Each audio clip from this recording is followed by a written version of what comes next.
Hey, Billy, this is a great question. How to help a tween with intense RSD distinguish between real and perceived rejection? Follow-up question. Tween is like that kind of 11, 12, 13. Yeah, the border between. Yep. Just coming into teenage years. Okay. And RSD is rejection sensitivity. It's dysphoria? I always thought it was dysfunction. Dysphoria. Just like just like overwhelming discomfort.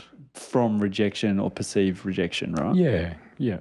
And that kind of like, idea, and we talked about it last time, that mainly sits within the profile of ADHD. Yeah, and they beat themselves up. Yeah, they're just so sensitive and have had such experience of failure that they kind of take everything personally, and just have this overwhelming negative response to any feedback that could be constructive, could be, maybe not about them, whatever. Okay. All right. How do we help them distinguish between real and perceived rejection? Yeah. So with both, it's always the first step, which is just that must be hard, and help them validate and help them understand they have an ally in you in the experience they're having, not someone who's telling them that they're wrong or minimizing or dismissing it or going straight to solution. Actually, that's not true.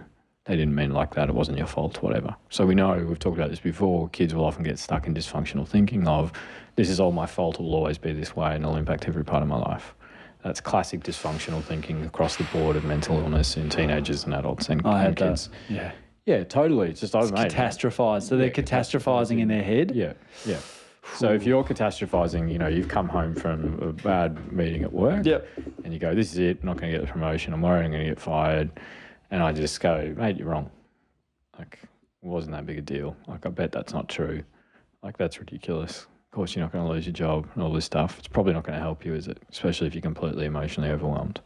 So just sitting with them and learning that regardless of whether it's real or just perceived, because in their mind it's all real, in their body, in their experience, it's all real, sitting and helping them go through that process.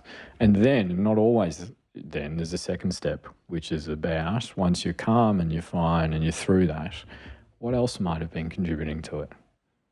Yeah, definitely. It might be all your fault. It might be because they don't like you. It might be because they think you're really bad at basketball and they never want you on the team. What else could it have been?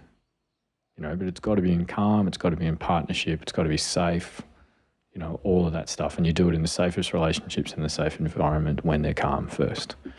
The last place you get good at any of this stuff is when you don't have the support, there's a lack of predictability, a lack of safety, emotional overwhelm, all of that stuff. So that's how. It's the 1-2 step. Oh, the 1-2. Yep.